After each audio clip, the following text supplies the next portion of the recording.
Hey everybody, what is going on? It is Crypto Bobby. Hope you are having a great day, great night, wherever you are watching or listening in from. Obviously, a big day in the crypto markets, and went through the process, obviously, of talking about that earlier in today's video, but wanted to hop on live today. It's a special edition. It's what we're calling AirSwap Next. A lot of you guys know I'm a full-time employee over at AirSwap, but put together a special stream for you today where we have a number of different people that are involved in the crypto space that will be joining the channel in the next few minutes here. In about 3 or 4 minutes, we're going to have one of my colleagues as well as an OTC trader or somebody from an OTC trading firm that will be talking about stablecoins and market making stablecoins and some of the interesting things around that. Then we'll also be having somebody from Securitize, the CTO of Securitize, on the line with AirSwap's legal counsel to talk about some of the components around security tokens, specifically the compliance around security tokens, secondary trading, a number of different components around that I think should be really interesting, and you guys will really enjoy that. And the last thing is, some of you might have seen this in Bloomberg recently, but there's a company that AirSwap is working with, Propeller, that is tokenizing a $30+ million apartment or condominium apartment building in New York City. So the CEO of Propeller, Todd, will be joining Ovid, one of the co-founders of AirSwap, to talk about what the tokenization of real estate means, why they're doing that, and a lot of other kind of cool things around that. So we'll be having a number of these folks be joining on the line in 3 minutes. So 7:05, we're kicking off there. Let's see here. So what's going on, Darius? How you doing? Fix this real quick. So real quick, while I'm waiting on Max, who will be joining Darius, just saying hi to everybody in the chat. What's up, Kamal? What's up, Rex? Joey, how's it going? Sage, hope you guys are all having a good one. Devin, always good to see you. Always appreciate the support here.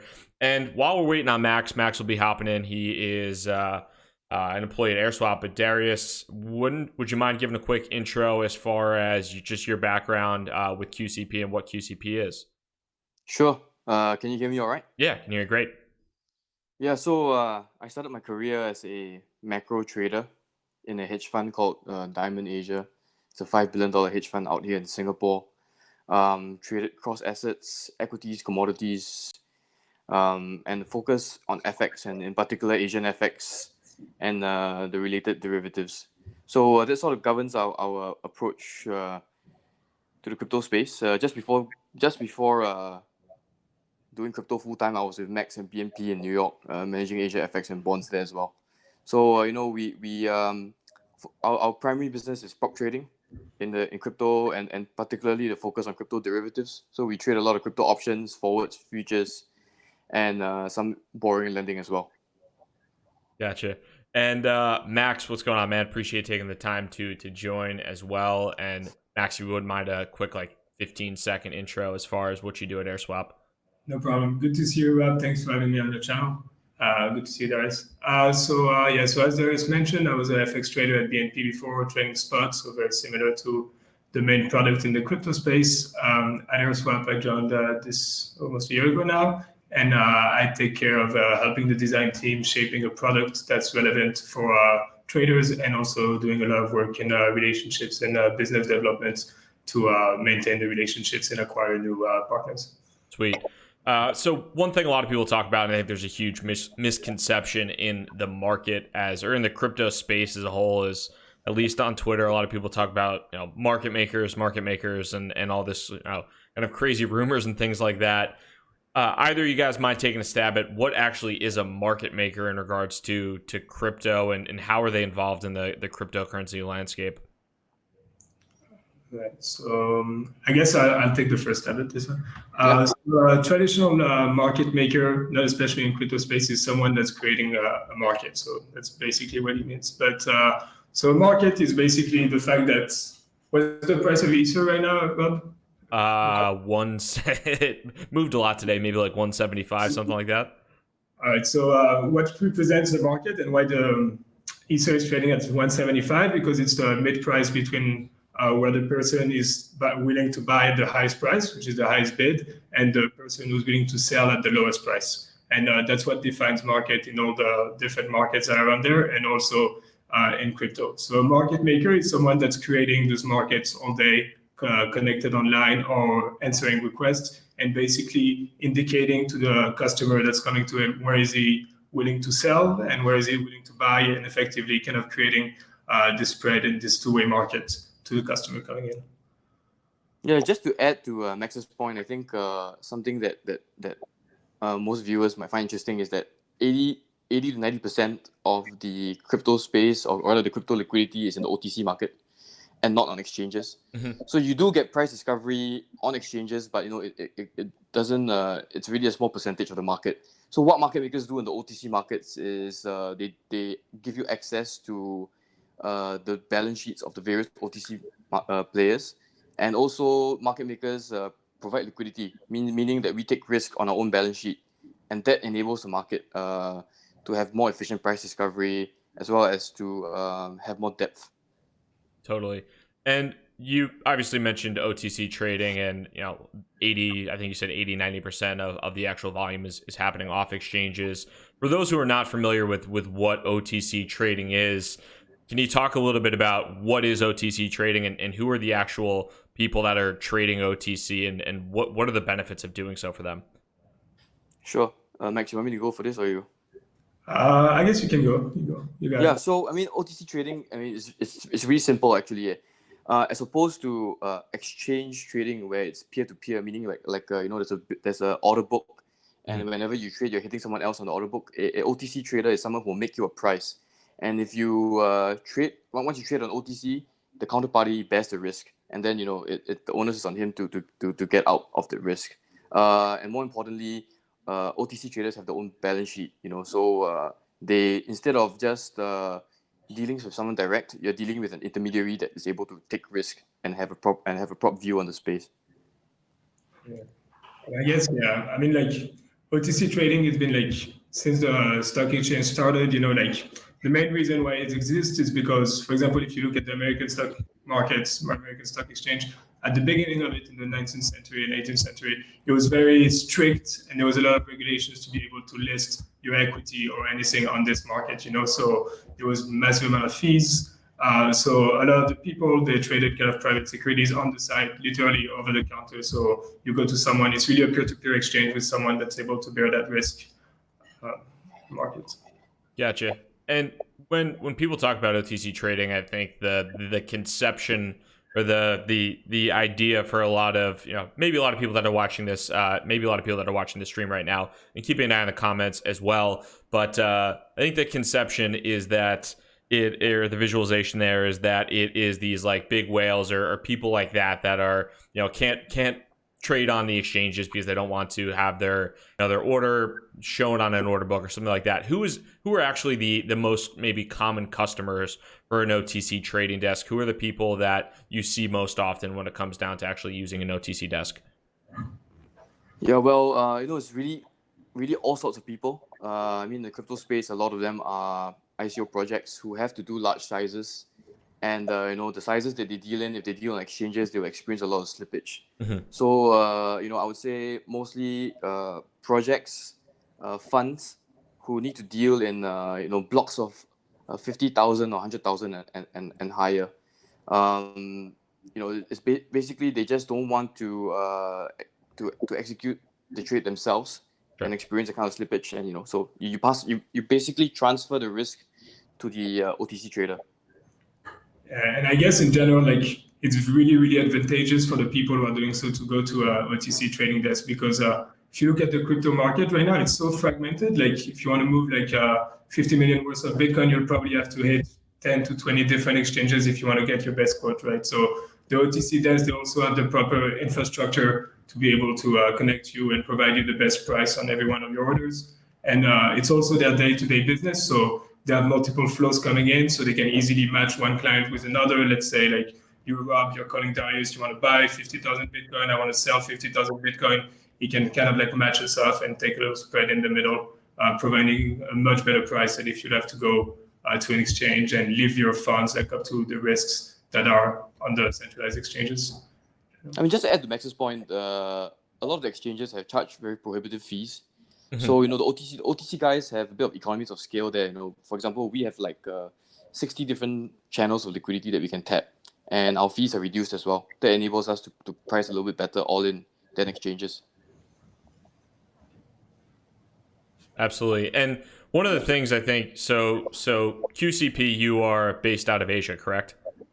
That's right, out of Singapore. Okay. And so I think some of the things that people talk a little bit about, I think, and this goes down to jurisdiction, but capital controls affecting the Asian markets. What are capital controls in regards to crypto, and how do they affect Asian markets? Well, I mean, the way FX is managed in the East is a bit different from how it's managed in the US and Europe. In US and Europe, the dollar and euro are deliverable currencies. Well, out here in Asia, the FX is dislocated, meaning that, for example, if you trade Indonesian rupiah in Indonesia, the currency is not allowed to be traded overseas. So there are actually two types of currencies because of the capital controls. And this kind of dislocation actually creates a lot of inefficiency in terms of monetary mobility, and allows the banks to make quite a bit of money on it as well, given the inefficiency and dislocations. To us, crypto plays a very, very huge role in improving and disrupting this inefficiency by allowing free transfer of money without going through the banks. Sure. So I guess capital controls just basic economics. It's kind of it's a government policy to limit the amount of funds that can come into a country and go out of a country. So this is mainly in place in developing countries, because to enable to acquire good growth, you need to keep interest rates low, foreign investments low, and everything. And I guess that's kind of like the first time that I really heard and get really interested about Bitcoin, and that's kind of lead with capital controls as well, is they used to be early 2016 when I started working on trading desk, everyone talking about this correlation between $CNY going down and Bitcoin prices going up. And basically the big thesis was all those exchanges trade at a premium in Asia, because a lot of the people, they thought, we're going to escape capital control. In China, you're only able to spend $50,000 overseas a year. So Bitcoin is like the perfect fit for that, So we buy Bitcoin in an Asian exchange, and we wire it somewhere in the US, redeem it somewhere else. So that was kind of like, and that's why kind of like China shut down all of the exchanges and everything. I think that's the main reason, because people were trying to use Bitcoin to go around capital controls. And to that point, obviously, one of the issues with using Bitcoin potentially to get around capital controls is the volatility, as we've seen today. Bitcoin down 14%. We only have 2 minutes left, but are stablecoins being used to mitigate some of the issues with capital controls? And is that something that you're seeing at QCP? Stablecoins are huge in Asia. I mean, that's something that we noticed, especially in the last few months, that stablecoins, or rather specifically USDT, makes up almost 75% of our volume. Damn. The amount of USDT that moves within China, Hong Kong, Singapore, and the rest of Southeast Asia is massive. It's really a crypto layer forming across the traditional economy, and something that cannot be ignored. With some of the, I guess, concerns around USDT recently, have you seen any of the other stable coins pick up in terms of adoption at all at this point in time, or have you seen any increased interest in the other ones? Yeah, I think TUSD, they've been around for quite a while, and the way they're set up is very, very transparent and kosher. So they've picked up the volumes recently, and we're getting a lot of OTC flow in TUSD, PEX as well. The rest, still have some catching up to do. Awesome. I think we got really only a minute left, so I appreciate your time. We got Jorge and Kuram coming on from Securitized and AirSwap, but Max, Darius, appreciate the time. Thank you guys so much. Thank you. Awesome. Thanks. Have a good one. Cheers. Bye-bye. Guys, stick around. We still have plenty of time here. Just have two new guests that are going to be joining. Like I said, we have Jorge from Securitize, and then we have got Jorge from Securitize, as well as a number of other folks. So should be a great conversation.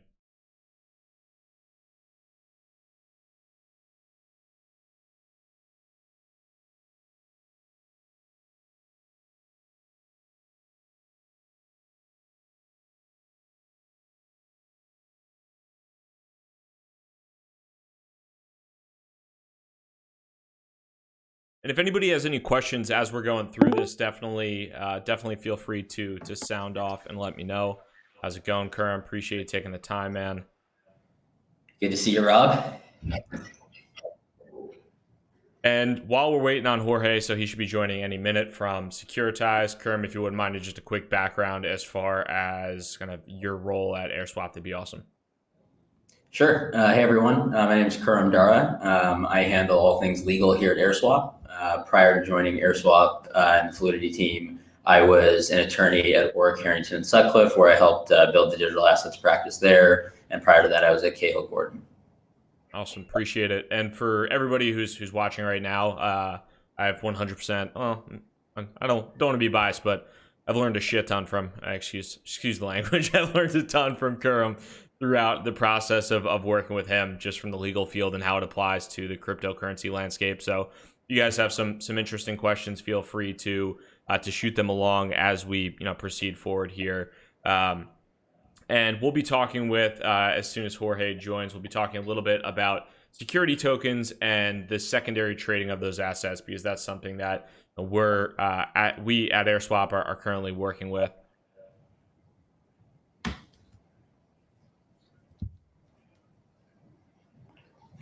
Almost there.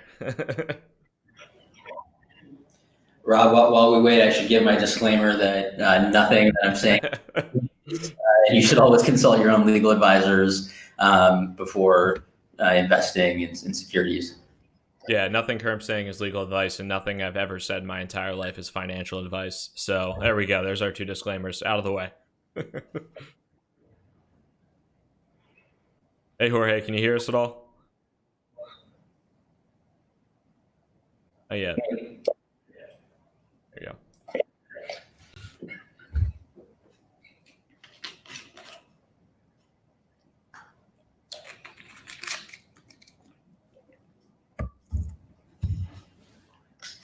So I guess real quick, there's a question for Ron. So I'll take that as we wait on Jorge here. But when it comes down to it, he said, looking at these security tokens, I guess there's a little bit of a maybe rumor circulating or some thought process circulating around these security tokens and whether or not they might be able to be traded to non-sophisticated investors. I think we're talking here about non-accredited investors after 12 months. Any thoughts on like what that might mean for the space? Is that something that's true, or is that dependent upon the specific token itself, Graham? Yeah, I mean, it'll depend on the exemption that's being relied upon. I mean, there are instances in which a privately placed security that's restricted and is locked up. There are instances where after a year under Rule 144 that you can transfer it to a person that may be a retail investor under certain circumstances. But I would caution that it's always facts and circumstances based. There are things like state blue sky laws that you have to consider. And so it really comes down to the specific transaction. For sure. And maybe we could start off, as it looks like Jorge's having a little bit of difficulty joining, but we could probably start off at a baseline level here. There's a lot of, I think, just debate or misconception in general about what is a security token or digital security or whatever the hot name is. In your opinion, what is a digital security? What does that actually mean? Or what is a security token? What does that actually mean? So digital security is just a digital version of a security. In this context, what we're talking about is a token, which is really a smart contract that lives on a blockchain, and using that token to represent a security, which itself evidences ownership over a real asset. So this is different than cryptocurrency, which exists only in the digital world. Here, what we're talking about is ownership of a real asset. It may not be a physical asset. It might be cash flow. It might be equity in some company, but it is a real asset connected to the real world, and the token is simply a representation of that. Perfect. I think that's a great description. If anybody has questions, definitely sound off in the comments. But Jorge, can you hear us? Yes, I can hear you. Sorry to be late. Perfect. No problem. That's technology. Appreciate you taking the time. But for anybody who is not familiar with you and Securitized, would you mind just giving a quick background as far as what Securitized is and what you do there? Well, Securitize is a white label platform that provides the technology in order to be able to tokenize any kind of asset in a compliant way. So we provide all the life cycle support from allowing issuers to raise money from investors to fund the investment in a compliant way, running all the checks for the investors, their KYC checks, etc., accreditation, to the actual issuance of the tokens as digital securities in the blockchain, in a way that we can also ensure that during their life cycle they will be still in a compliant way. Perfect. And Securitize uses Ethereum, as kind of like the baseline for the technology. I think one of the interesting points in general is how, when we're looking at Securitize as well as AirSwap, how does Securitize use Ethereum to enable compliant trade and to create this whitelist? What is that process? Maybe Jorge, you could take that, and Kerem, we can talk afterwards about how that enables compliant trade in the future. Sure. So one of the interesting things of when we're talking about something like digital security, it's in the digital part. We have talked about the representation of ownership instead of the traditional paper certificate. It's a digital entry in a digital ledger. But the other interesting part is that since it's software, its behavior can be defined by code. So some of the rights, dividends can be coded into the digital security, and also the requirements that regulation may impose on to what extent that security can be traded can be part of the code that the digital security holds. So so this in the Ethereum blockchain, it's based on the concept of the smart contracts that allow to integrate this kind of rules based on code in the behavior of the tokens, and the smart contracts for the digital securities that we create follow what we call the digital securities protocol that enforces this kind of compliant trading. The model for enforcing that is that at any given moment in which a holder of one of these digital securities wants to move them from their wallet to some other wallet, we have to, the token itself validates first that this destination wallet belongs to someone that has been validated, their identity has been validated. It's someone that has been run through KYC checks.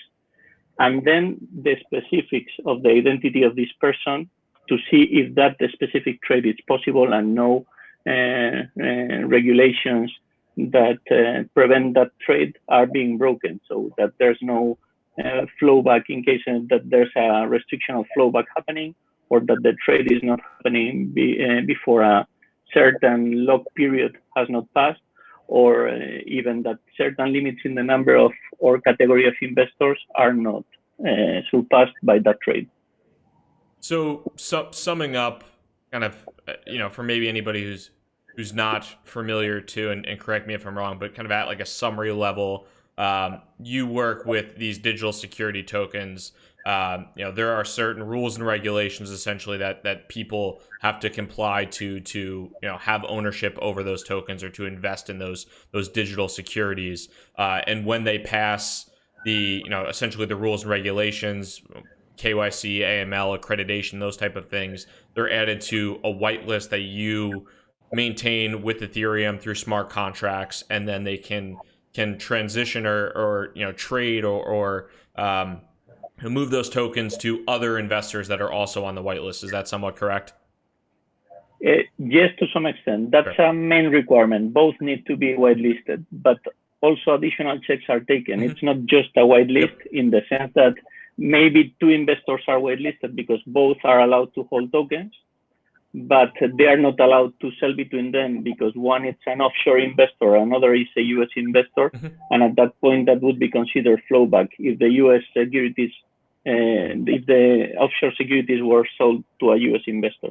So the logic in the smart contracts also checks for those kind of conditions to prevent from illegal trades from happening. Sure. And one of the things, one of the big advantages I think that a lot of people point to when they talk about a digital security or tokenizing an asset is the concept of increased liquidity, and that comes down to having a place where there is secondary liquidity. Kurum, I know you had I think it was you wrote a blog post as far as some of maybe the secondary liquidity around security tokens and why bulletin boards or OTC peer-to-peer style trading might be more beneficial or just better suited to tokenized securities than the more traditional order book style that we see in whether it's Bitcoin trading or Ethereum trading or some of the ERC20 trading that's going on right now. Do you want to touch on that a little bit and talk about kind of your thought process from that blog post? Sure. And so, it kind of actually harkens back to the first question you asked about what the difference is, what a digital security is. So fundamentally, digital securities are just securities. And as Jorge pointed out, there are all kinds of rules and regulations on how securities can transfer, notwithstanding the fact that a blockchain-based token using smart contracts can transfer very easily. You still have to comply with certain rules and regulations. Even though you could technically do the trade, there are all kinds of legal reasons why you cannot. So you need a protocol like the DS protocol from Securitized to be able to enable that. The really interesting thing is with technology, the fact that it's a software, the fact that you can program this in, you can actually improve certain aspects of private securities transactions. So if you think about the status quo or traditional private securities, you get issued a private security, perhaps it's issued under Reg D, that security is not able to be transferred. It's only able to be transferred unless there's an exemption, perhaps after 1 year. So even if you are able, you have a security that you want to sell, you have to find another counterparty that's suitable. You have to make sure that if it's less than 1 year, that they're also accredited. If it's beyond 1 year, you have to make sure that there's some kind of compliance with state blue sky laws, for example. You also have to repaper the transaction. You have to have lawyers involved to repaper the secondary transaction, and then you have the settlement aspect. With all the different aspects of blockchain technology and smart contracts, you can automate certain of those functions. So Jorge mentioned what Securitized does. They actually make it, in some ways, give you more assurance that a trade is compliant because you can programmatically enforce certain restrictions on the token. If you look at AirSwap, for example, our protocol solves for counterparty risk. You can transfer two assets simultaneously and have that be programmatic, so that you don't need to go to an escrow or you don't have counterparty risk. When you combine these technologies, you can actually say, look, let's find a way to improve the settlement. Let's make it easier to discover counterparties and verify that they are a potential counterparty that I can make a compliant transfer with.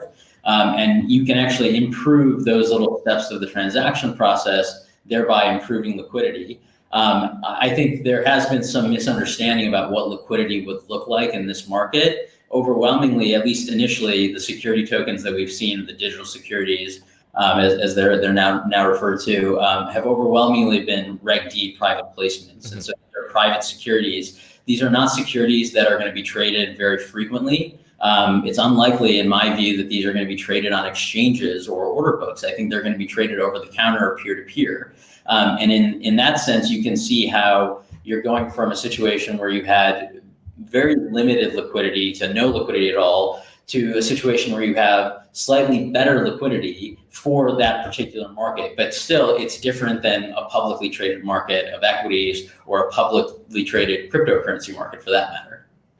Absolutely. I think that's a good summary of some of the optional liquidity really around these digital securities. One thing, I'm seeing some comments just in general, about digital securities or security tokens, and maybe being antithetical to the original vision of cryptocurrency. And to that, I would say, digital securities or security tokens are not trying to be Bitcoin. They're not trying to be Ethereum or some of the decentralized some of the decentralized platforms out there. A lot of them are using Ethereum or some of these other platforms at this point in time, but when it comes down to it, it's trying to improve upon the existing system with the technology that something like Ethereum or that Bitcoin can bring to the table, not necessarily trying to replace that in any stretch of the way, but trying to improve existing processes, with certain things like what Jorge, like what your team is doing at Securitized, is basically taking what Ethereum has provided and providing and using smart contracts to eliminate a lot of the legwork around private placements. Yes, and the main point that we need to understand also is that when we're talking about real assets being tokenized, going to the extent of considering that they should be in a trustless model, it's not realistic, in the sense that if you're buying the share on a company or a participation in a fund or a piece of real estate, you're actually trusting the people that are managing their company and their business model, or you're trusting that the asset it's being really managed in the, let's call it, real world. So at the end of the day, the model for digital securities, it's not trustless. It's actually requiring trust on the issuer. What we're achieving by using the blockchain and using the technology of smart contracts is that the ownership representation and the enforcement on regulation, it's done over a public ledger. That means that more actors being able to integrate into it, like for instance, AirSwap, being able to provide trading facilities for this kind of assets, happen quite naturally with very little integration required, because things are happening into a shared and common infrastructure, which is the Ethereum blockchain. Yeah, and I think a good, just to add one other point on that, I think the difference here is that using this technology in the context of tokenizing securities or having digital securities, the idea is to help reduce transaction costs and to help improve transaction fluidity. It's not, to Jorge's point, the value is based on what the company is doing, what those managers are putting together, what the business is. It's a security. It represents your ownership of some real asset. That's where the value is going to be derived from. We're using the technology here to reduce transaction costs and increase the flow of capital. For sure. And, as maybe a last point here, we have 3 minutes left. So was there anything just in regards to, tokenized securities, digital securities, that maybe I kind of brought up slightly but didn't finish the question on? Anything you guys, Jorge or Karim, you'd like to finish off with here? One thing I'll add, Rob, is that I think a lot of folks have rushed out of the gate in terms of secondary trading. And this kind of earlier on in our discussion, we were talking about this. It seems as though a lot of folks expected security tokens to be like cryptocurrency, just regulated. When really these are just much different. The idea that you would have something that looks like Binance or Coinbase for digital securities and have that level of trading, that frequency, and have markets that are that thick, I think just at this point in time is not realistic, given the nature and the types of security tokens that we've seen so far. Yeah, I would tend to, just out of personal opinion, I would tend to agree with that as well. I think there was some commentary, and I think a lot of initial hype and buzz around security tokens and things of that. And some of that is a little bit pared back recently. Not necessarily surprising in my mind, but I think it was because a lot of people were saying, hey, this is going to be as liquid, and it's just not at least in the time being going to have the level of liquidity of Bitcoin on Binance or Ethereum on excuse me, or Ethereum on GDAX or anything of that nature. Right, and we think this particular market lends itself really well to bulletin board style trading, peer-to-peer, over-the-counter transactions. And also, we still, even if it's not going to potentially bring that liquidity, at least at first, it's unlocking a huge market, because at the end of the day, the private securities market, it's on my estimates on $7 trillion, and this is something that with the improvement that the technology is going to bring to it, maybe not at the kind of speed of trading, but the reaching of global markets and the creation of an ecosystem in which different partners are going to be able to enrich on top of those assets. I think it's going to be a bigger revolution, although in a different direction that the original first crypto wave was. Totally. Well, I appreciate, Jorge, your time. Sorry for the technical difficulties in the beginning, and Karim, your time as well. Thank you so much. Up next, we are going to have Todd Lippiett, who is the CEO of Propeller, and Michael Oved, who is one of the co-founders of AirSwap. But Todd is working specifically on, thanks again, guys.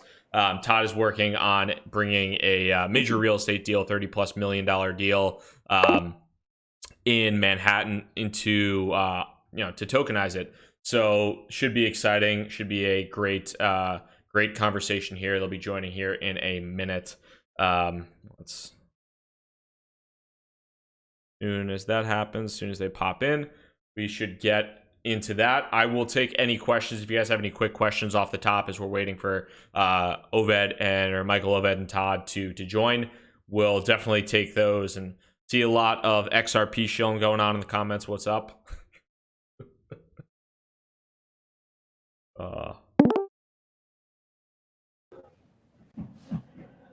What is going on, guys? How's it going? Thank you for taking the time.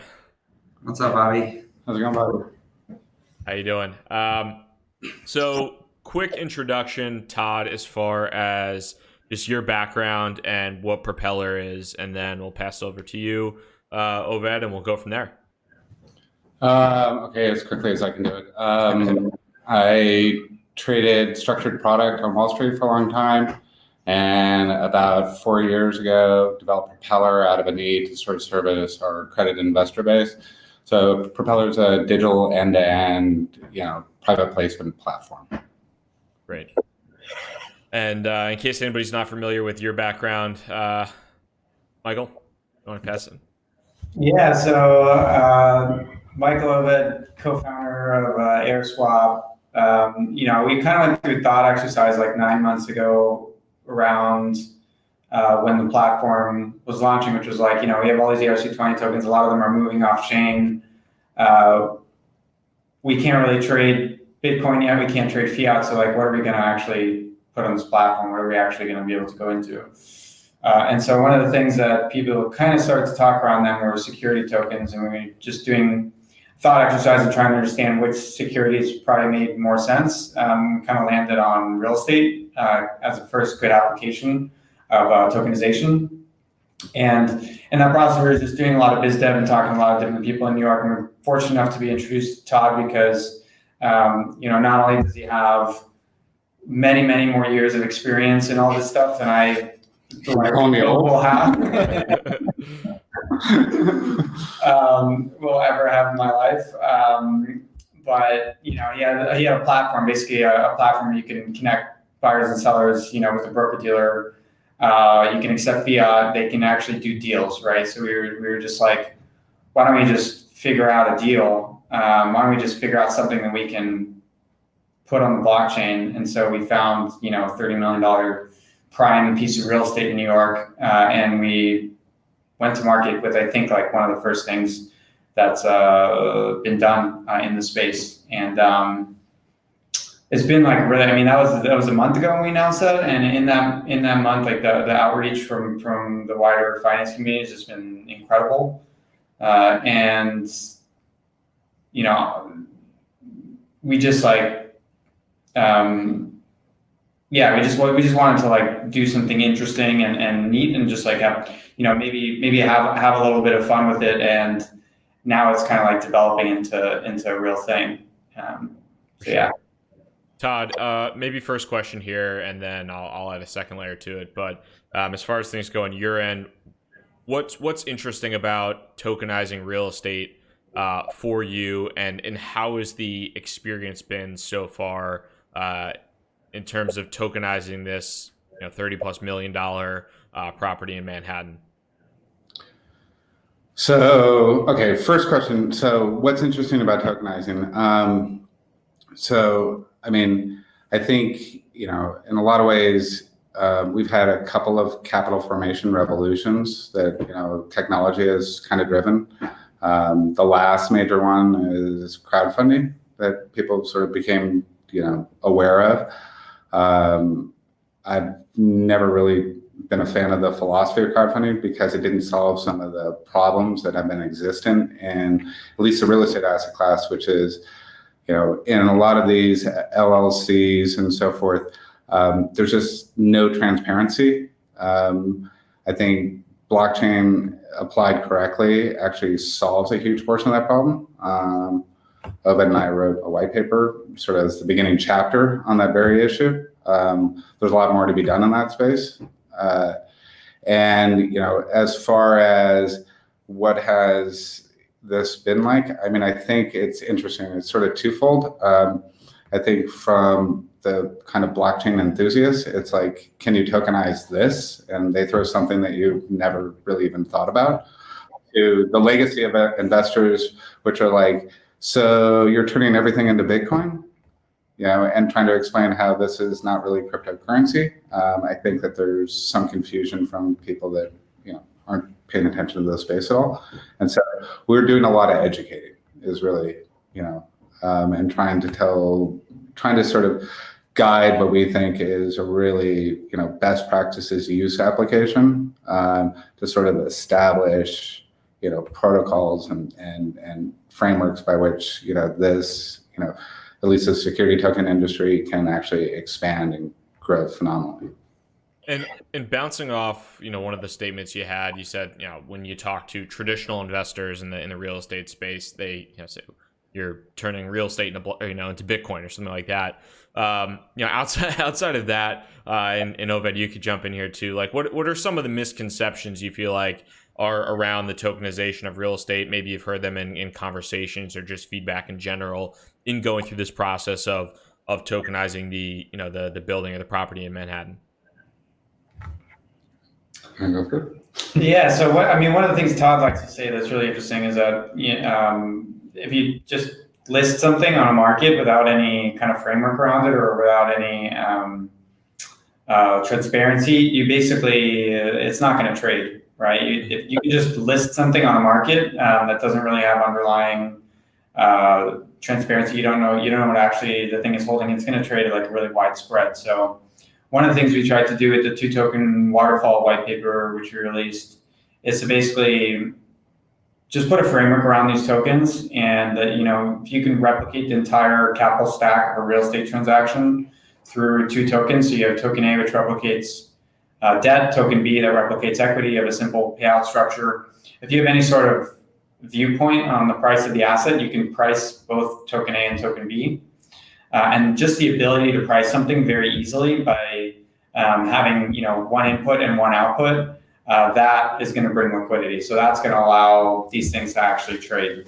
I think one of the fundamental questions we were trying to answer is like all these people have come to market with these compliance protocols, and that's a great first start. That basically tells you who can own what, but then what the people are actually owning and whether that thing is going to trade in the way that you expect it to. That was kind of the motivation behind actually putting a structure around it.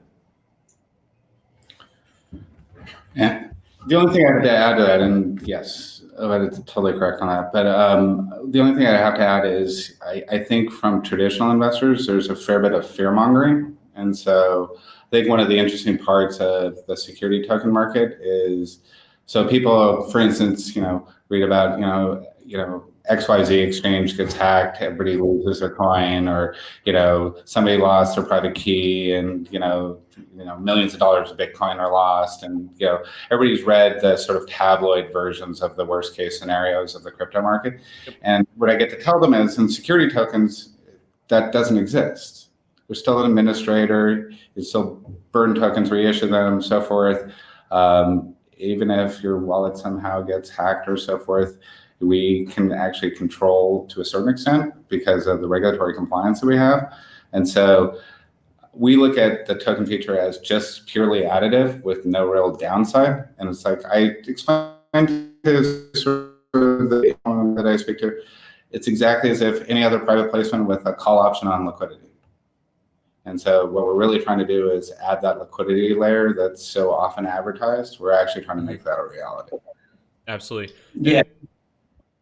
And just so I just want to link back to another kind of misconception. And I think that a lot of people look at what happened in 2017 and they're just trying to apply those numbers to 2018 in an STO market. I mean, I can't tell you how many decks I've seen that have been for, they're trying to raise a $250 million STO. or whatever. So I think the supply side is really there. I think the trick in this market is going to be finding the demand side. So you actually need to like bring really good quality deals to market so that you can actually close them, and then you can actually have a secondary market and it not go, minus 30% once it starts trading. Yeah, absolutely. And I think, I mean, there's been even from my end, just personal observations. I've seen a lot of people recently on Twitter like talking about like, oh, security tokens are never going to take off. The security token, and this is like people that are involved in security tokens. The security tokens are never going to take off. And a lot of it's like, some of the same people that were hyping it like a couple months ago. And like you said, I think a lot of it does come down to, with the security token in comparison to a utility token or just a cryptocurrency like a Bitcoin or a Litecoin or, Monero, whatever it might be. There's actually a potential to look at documents and to have a proper evaluation on the financials. Whereas in the traditional crypto markets right now, there's really not an applied valuation framework that anybody could put to it that would allow somebody to accurately determine that. And I just think that so far the quality of assets that people were trying to tokenize maybe wasn't up to par, but we are seeing that obviously improve right now, which is exciting. Yeah, I think it'll take time. I think we'll see. I'm gonna give you a good token. Good deal thing. Yeah, I mean, so you get into patterns when you talk about this with people. And so one of the things I sort of stumbled into to try to explain to people is like, just take the real estate market. There's good real estate deals, bad real estate deals. And I think that additionally, there's going to be good tokens and bad tokens. And good deals with bad tokens are still going to have a liquidity problem. Bad deals with their good tokens, they'll trade. I don't think you'll necessarily be happy at the price that they'll trade at because people will actually, solve for the valuation that actually is the market. But the idea is if you keep on making good tokens over time, and this is iterative, but I think the iterations happen fairly quickly on this market, the cost of capital will go down. As liquidity is discovered, this cost of capital will shrink. And that's really a creative advantage on one side of the equation. On the other side of the equation, there's an expense side to all of these deals that actually get streamlined amazingly once you have sort of peer through into the underlying assets. Absolutely. And we have about 3 minutes left. So was there anything maybe that you wanted to cover or a final point that you wanted to leave off with that I didn't get a chance to ask at this point in time before we turn it over to Don for just a kind of a quick little demo of how these assets will actually trade? One of the kind of cool things that I think that people don't quite realize is how well stablecoins, for example, like regulated USD stablecoin or even something like DAI is going to play with security tokens, because you can essentially just like program into the smart contracts that replicates the asset, the cash flow, and so if you basically can have like not only the security exists in the digital world, but all of the cash flow, all of the waterfall, just flowing directly through the smart contract or a stablecoin. So I think those play really nicely together, and we just haven't seen that happen in the market yet. Probably 6 months from now, we'll start to see that. Yeah. I think that's probably I would tend to agree with that. I think stablecoins have, and we were talking about it earlier with Darius from QCP as far as stablecoin popularity in Asia, specifically with their capital controls. And then I think from the standpoint of security tokens, I totally agree. I think stablecoins will have, while it's not a sexy topic per se, I do think when you look at investing in a stablecoin, if you're going to do that via cryptocurrency, and you want to buy Ethereum and invest into that with the security token, if that drops 14% like it did today, that might be a little bit of a problem. So you'd be able to quickly get in and out of a security token and utilize that in whether it's the Ethereum or Bitcoin ecosystem or just general crypto ecosystem. I think that's a pretty cool feature. Totally. Well, appreciate the time. Going to turn it over to AirSwap's co-founder Don to show the platform that's actually going to be trading some of this. But Oved, Todd, thank you so much. Really appreciate it. Thanks, Bobby. Thank you.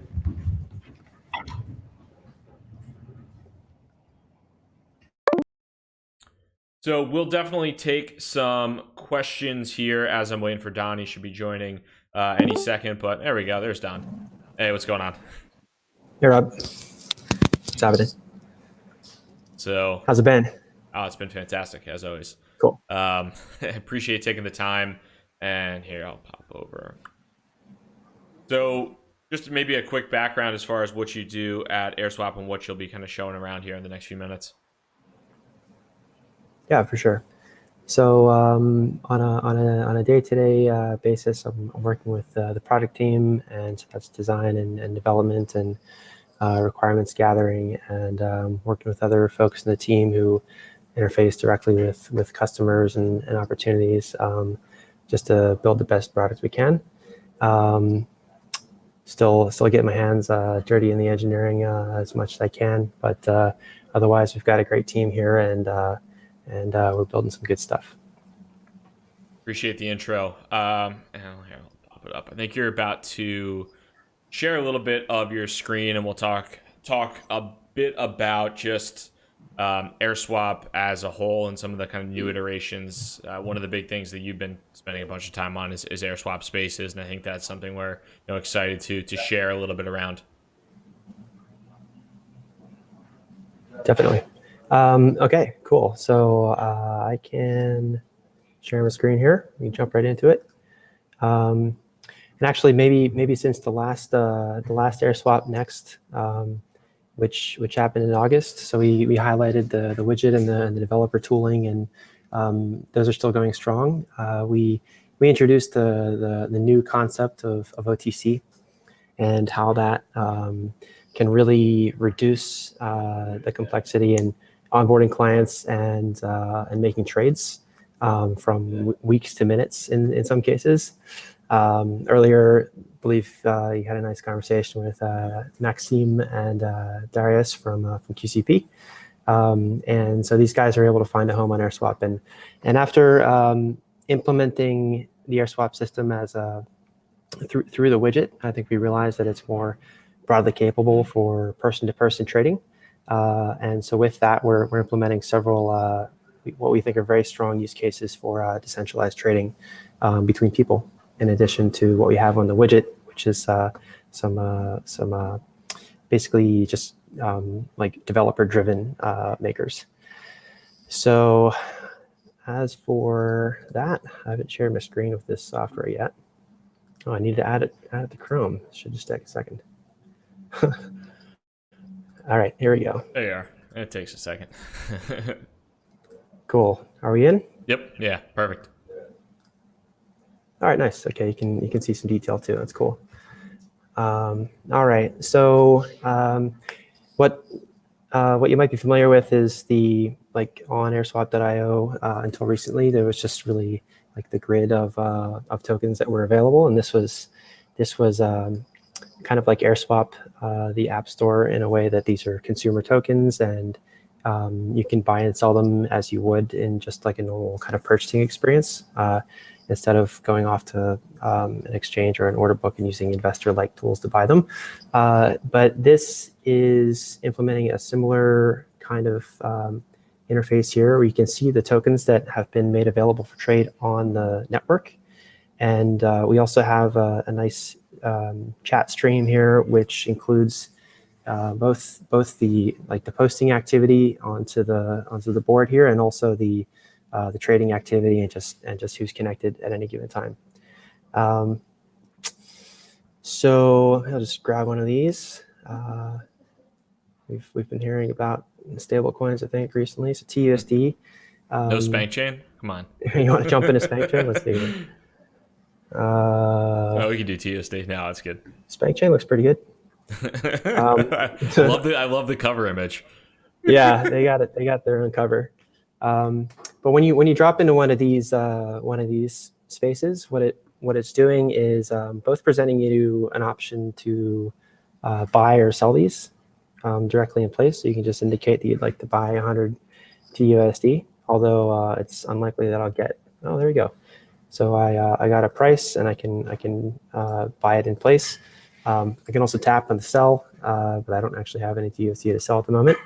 But in the case that you don't get a trade that you like or through the widget, these are also indications, or what we say intent to trade. So these are from other traders who are intending to trade these tokens. And so these do not include price here. I think it's enough to be said that these are not orders. So these are just indications of interest. And actually on some of these, you can see that there's a little blue check mark, and that actually indicates that this is KYC verified through a third party that we're working with. And upon tapping on one of these, you can then opt to jump into a chat, which goes into a end-to-end encrypted peer-to-peer chat with that person. So summing up like a little bit, on the right-hand side, you have the chat, which is almost like a Telegram or Skype group of traders that are in the kind of in this network. And then those people that are logged in, they can chat amongst this greater group. And then they can also post intents to buy and sell. And then once they see people that are posting an intent to buy or sell, they're able to click on that. And then when they do that, it takes them to essentially like a direct message or like a direct Telegram, DM, whatever you want to say, with that person, basically, right? Yeah, exactly. So I'd say hello, everyone here. I can actually just go in and tap on one of these friendly faces. I'm not really sure who's who. It looks like Graham is here. He's saying hi. And this will drop in to a chat. And so this is sending direct messages between me and Graham here. And now that we're on a one-on-one basis, I can tap to send an order and just punch in the details of the order and send it his way. And he can likewise do the same thing for me. So these are going from, like, by the time I sign it and send it to him, it's going from my wallet to his wallet when he submits the transaction to Ethereum. Yep. So not to interrupt, but I thought that was a really good question, and thank you for that, Tyler. And you said, why use this and not Changely or Shapeshift? Serious question, not being rude, not a rude question. Appreciate it, Tyler. I'll give my initial answer, and then Don certainly fill in. But sure. Certainly a different type of experience than a Changely or a Shapeshift. But one of the things that this is one of the reasons that this is different, in my opinion, is because there is no central party. As there is with a Changely or a Shapeshift. You're essentially entrusting Changely or Shapeshift to manage your funds in between. In this case, the AirSwap Spaces never takes custody or anything of that. Neither is there any counterparty risk to you as an individual. If you post an intent to trade, the other person has to agree to what you have put forth, and then Ethereum essentially executes the transaction. Rather than having like a central party actually do that. I'm not sure if you have any other thoughts on that, Don. Yeah, I mean, with services like those, I mean, they're certainly convenient. Yep. You have one counterparty, and that's the option you have. And there are fees, and there's counterparty risk. And it's interesting. It is kind of peer to peer, but there's only one other peer. Right? And so what you get through AirSwap is not only is this a no fee system, when you request an order, it'll actually go out to the network, and other peers will send you their orders, and you can get the best price among them. So there's actually this competitive pricing aspect that just makes it all, I think, a lot better. Absolutely. And appreciate the comment on that, Tyler, and sorry for interrupting the flow, Don. No, totally. It's a great question. So another key feature here is recently we've been working with trading desks for some time just to build the right product for them. Somebody that and actually Darius was on the stream earlier. You can see that QCP Capital here has their own kind of dedicated front end, has a desk, and it indicates what the desk is buying and selling, and you can actually interface directly with them as well. So they may be online, but in this scenario, then you're actually interfacing with a desk that may be operating during certain hours, but you're likely to get a trade that they're indicating that they're willing to make. So just having desks participate in a network like this, we think really increases the likelihood that you're going to be able to make the trade you want to make. Absolutely. Yeah. And one of the, and this is kind of like, I think it's an interesting feature. I think it'll be cool for a lot of people, in the future. But the invite button that you see on the side, I think that's something that, a lot of people are going to find useful, if they want to make a trade directly with somebody. They already, maybe you're talking on who knows, Twitter or Telegram or anything like that, and you're talking to a friend, and you have a token that you want to trade, directly with that individual. The invite button on the side, on the left-hand side, is actually a way for you to do that really seamlessly and really easy. So I think that's, like, as far as features go, one of my favorite features too when I'm looking at this. Yeah. So what that enables you to do is just cut straight through. So the address that I'm currently connected at, if you navigate to airswap.io/that address, it can open a peer-to-peer channel directly with me or anyone else. So you have that invite link, and you can kind of see it here. And especially for desks like QCP, you can see that they have dedicated friendly URLs as well. So it just makes it really easy to share a link and make a decentralized trade. Absolutely. Yeah. Anything else you wanted to cover? Maybe I missed at this point in time. Well, I think just conceptually, there were a couple of things coming up that we think are pretty interesting. I think it's the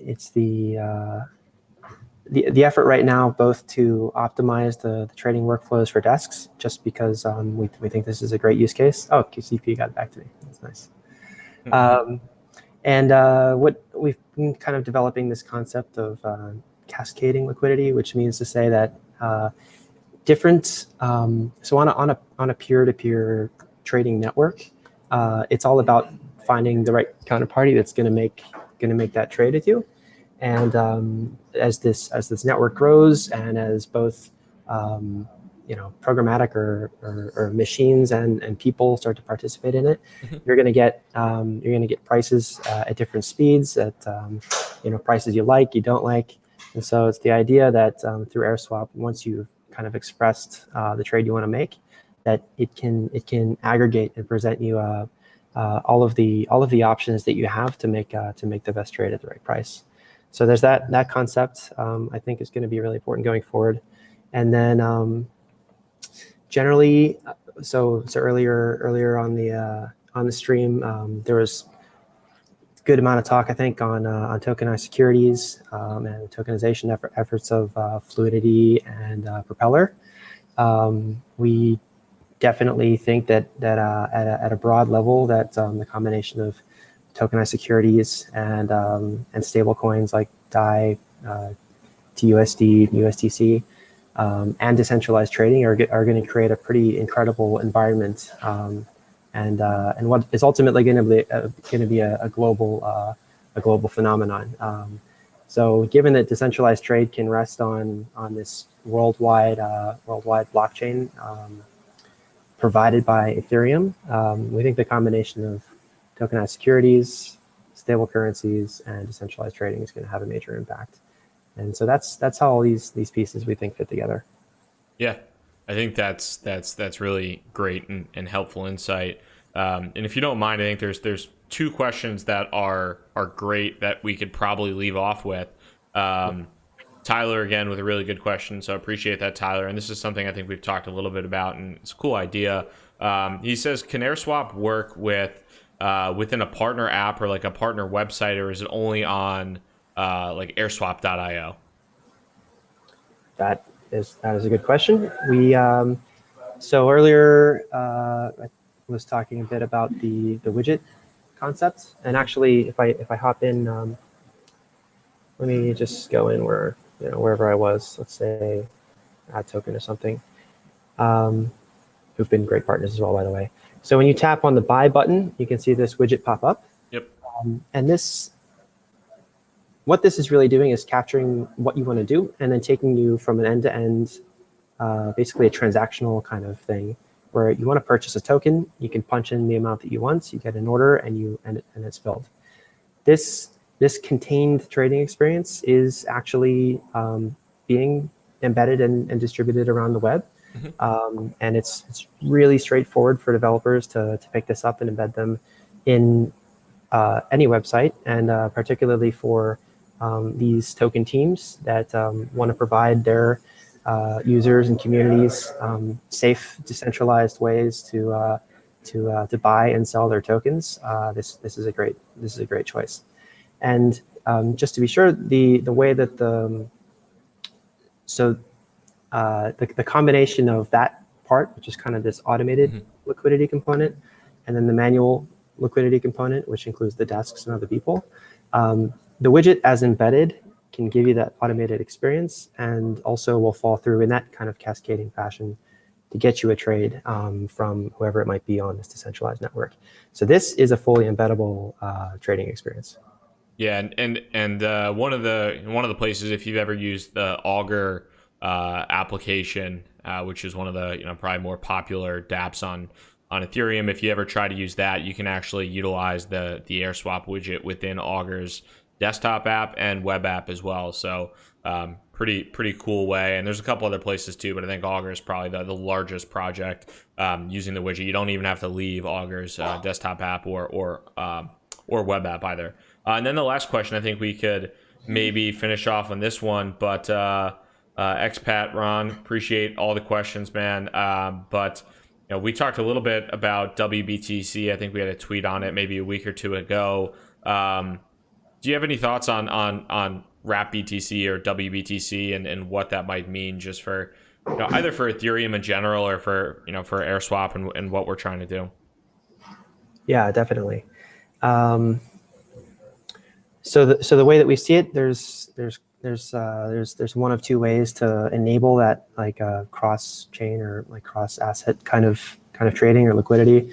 One of them is through cross chain atomic swaps, which are they're a bit cumbersome and time consuming, but they work to some degree. But when you think about what the general capability of Ethereum and its token standards is to represent disparate assets within the same standards compliant system, which enables atomic swapping, as you see here, you can theoretically wrap assets. You can represent assets as Ethereum tokens. So that's what's happening, for example, with the stable coins. They're representing the ones that represent a dollar often are, you could trade them in for an actual dollar. DAI is a very clever system otherwise, but these represent something, and it brings currencies into the Ethereum ecosystem, which makes them just instantaneously compatible with the tools and the systems in the ecosystem. And so if you're able to reliably represent something like Bitcoin in a system like that, and whether it's really being wrapped or not is one thing, but the idea that you can, in a reliable way, represent Bitcoin in this system means that it can actually be a part of it, and that really can pretty positively impact both the just the overall liquidity within these trading environments, and just the role of Bitcoin in the ecosystem. So we think it can be very powerful. Yeah, absolutely. I think I'm excited about Wrap Bitcoin or WBTC. I think it could potentially bring about some really interesting use cases for the Ethereum community in general, and also in terms of peer-to-peer trade. It could be, could really open up, especially from an OTC standpoint, like Darius had said earlier, 80 to 90% of the volume in crypto is basically on these OTC desks, but a lot of that is trading either Bitcoin or Ethereum. And if you can enable Bitcoin to handle those transactions in a more trustless manner without the counterparty risk, that could be pretty cool, pretty exciting. And I think this technology in particular might be very helpful to that scenario. So looking forward to that as well. Oh yeah, for these desks that do do tons of volume in Bitcoin and Ethereum and fiat. As these are pulled into the Ethereum ecosystem, a lot of that trading is going to move too. So that's very exciting. Absolutely. And anything you want to finish off with, Don? Well, I think just broadly, we again think this technology is a global phenomenon. We're really looking forward to building great products for people around the world. With the advent and the recent trends in tokenized securities, you can represent real world assets in this ecosystem and enabled compliant trading of local assets at a global scale. And we're entering a phase where as tokenization becomes real and more of these things come online, there's just going to be some really, really incredible opportunities. So we're really excited to be a part of that, and we hope the community is as well. Awesome. Appreciate it. And thank you, everybody, for your time. I hope you enjoyed the conversation with a number of my colleagues at AirSwap, QCP Capital, Securitized, Propeller. Hope it was beneficial in learning a little bit about what's happening with the OTC markets, what is happening with digital securities, security tokens, and some of the security token standards like Securitized is working on, and then Propeller, the work that they're doing with that $30+ million tokenized New York condominium in Manhattan. Hopefully this was informative for you. Really enjoyed speaking with a lot of you. Thank you so much for all the questions. Great interacting with everybody as always. Appreciate the time. Thank you, Don. Thank you, everybody else. Hope you guys have a good one. See ya.